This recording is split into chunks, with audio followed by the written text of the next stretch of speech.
अस्सलामुअलैकुम। आज की क्लास में खुशामदीद। अपनी क्लास का आगाज़ हदीस मुबारक से करेंगे। हज़रत जाबिर रज़ियल्लाहु तआला अन्हु से रिवायत है कि रसूल सल्लल्लाहु अलैहि वसल्लम ने फरमाया, बंदे के और कुफर के दरमियान नमाज छोड़ देने ही का फ़ासला है। आगे चलते हैं। Class 6 subject science, lecture 26, review question answer, chapter living thing, teacher Waqas Qasmi.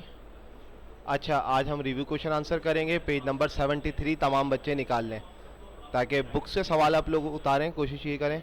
बाकी प्रेजेंटेशन में भी पिक्चर्स मौजूद हैं। आज आपको कुछ क्वेश्चन आंसर इन पिक्चर्स में मिल जाएंगे। जो मुश्किल चीज़ें वो मैं एक्सप्लेन कर रहा हूँ, बाकी तमाम चीज़ें आपके पास यहाँ पे मौजूद हैं। सबसे पहला है कि street 7 characteristics of living thing. पहला क्वेश्चन आपके पास 7 कैरेक्टरिस्टिक्स ऑफ लिविंग थिंग लिखना है। उसका आंसर आपके पास 7 कैरेक्टरिस्टिक्स हैं, उसको एक्सप्लेन किया हुआ है। पहली न्यूट्रिशन, दूसरा ग्रोथ, तीसरा मूवमेंट, चौथा आपके पास सेंसिबिलिटी, पांचवा रिप्रोडक्शन, छठा रिस्पायरेशन और सातवां एक्सक्रीशन। ये 7 आपके पास मौजूद हैं। इसकी एक्सप्लेनेशन आगे मौजूद है और हम प्रेजेंटेशंस में पढ़ चुके हैं।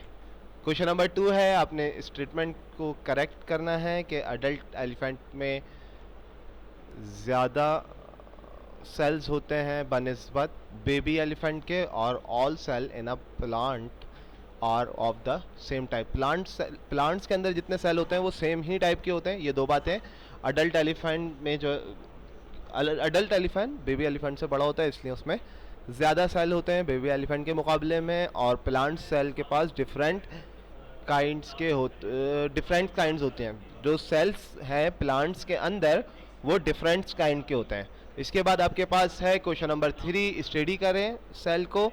जो फिगर के अंदर है आपने बताना है कि प्लांट सेल है या एनिमल सेल है। लेबल करना है इसमें न्यूक्लियस, साइटोप्लाज्म और सेल मेम्ब्रेन, और कौन सा पार्ट है जहाँ पे कंटेन होती है इंफॉर्मेशन, जो पेरेंट्स से इंफॉर्मेशन पास होती है उनकी औलादों में, ऑफ स्प्रिंग में। अच्छा, इसके बाद अब आपके पास जो चीज़ें हैं उसका आंसर है कि भाई ये एनिमल सेल है। क्यों है? क्योंकि इसका रेगुलर शेप नहीं होती प्लांट सेल की तरह, इसके पास सेल वॉल नहीं होती और क्लोरोप्लास्ट नहीं होता। बाकी चीज़ें यहाँ पे लेबल हुई हुई हैं, सेल मेम्ब्रेन, न्यूक्लियस और साइटोप्लाज्म।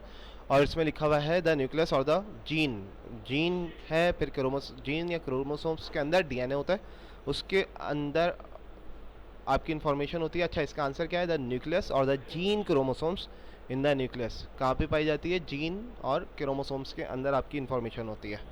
अच्छा, क्वेश्चन नंबर 4 है आपके पास। क्वेश्चन नंबर 4 क्या है? आपने शेप बतानी है। रेड ब्लड सेल की शेप किस तरह मदद करती है आप काम करने में, और किस तरह से ज़्यादा बेहतर काम होता है उसकी शेप की वजह से।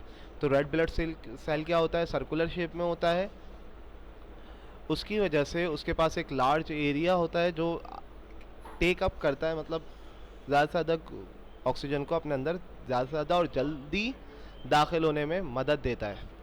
इसके बाद क्वेश्चन नंबर 5 है, आपने अरेंज करना है smallest to the biggest in size. जो बड़े साइज़ में उनको आखिर में, जो छोटे साइज़ में उनको स्टार्ट में। तो यहाँ पे आपने लिखा हुआ है जीन।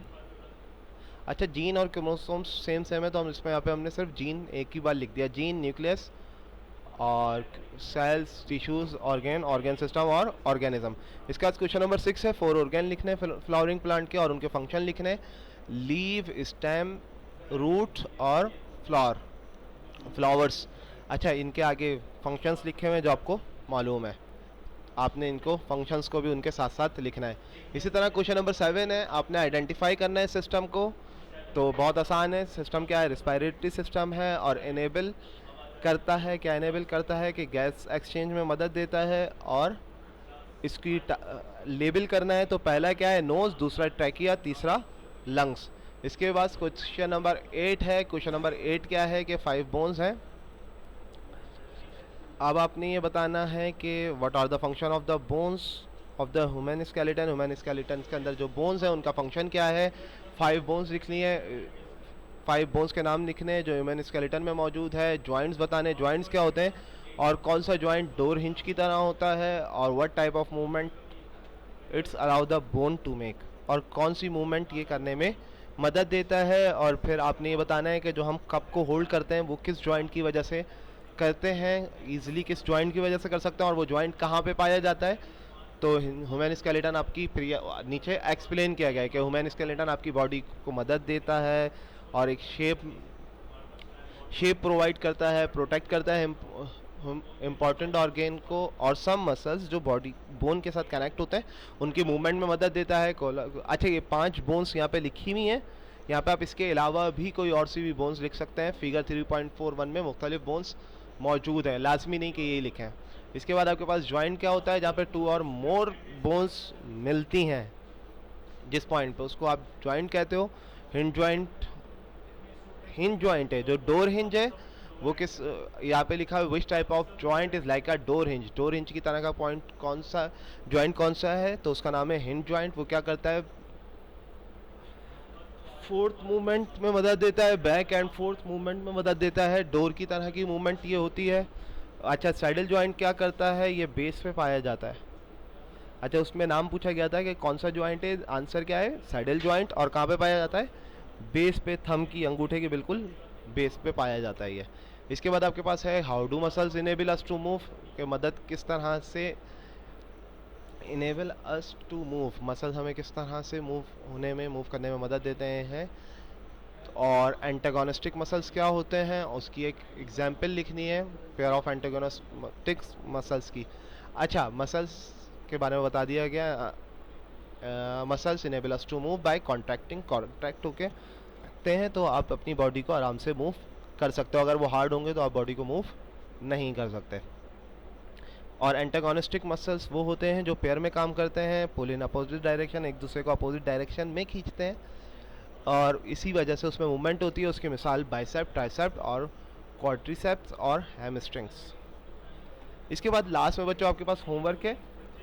क्वेश्चन नंबर 10 आपके होमवर्क में है, what does a physiologist do, physiologist क्या करते हैं, और give an example how the work of a physiologist, physiologist का जो वर्क होता है वो किस तरह से लोगों की मदद करता है, वो अपने काम से किस तरह से लोगों की मदद करता है। इसका आंसर आपको मिलेगा पेज नंबर 71 पे, चैप्टर नंबर 3, फिगर 3.51। तो इंशाल्लाह आप तमाम बच्चों ने ये काम लाजमी करना है और जल्द से जल्द कंप्लीट करके चेक करवाना है। कल के दिन हम इंशाल्लाह थिंक टैंक और नेक्स्ट क्लास में थिंक टैंक और वर्कबुक करेंगे। तो जब तक के लिए अल्लाह हाफिज़, अस्सलामु अलैकुम।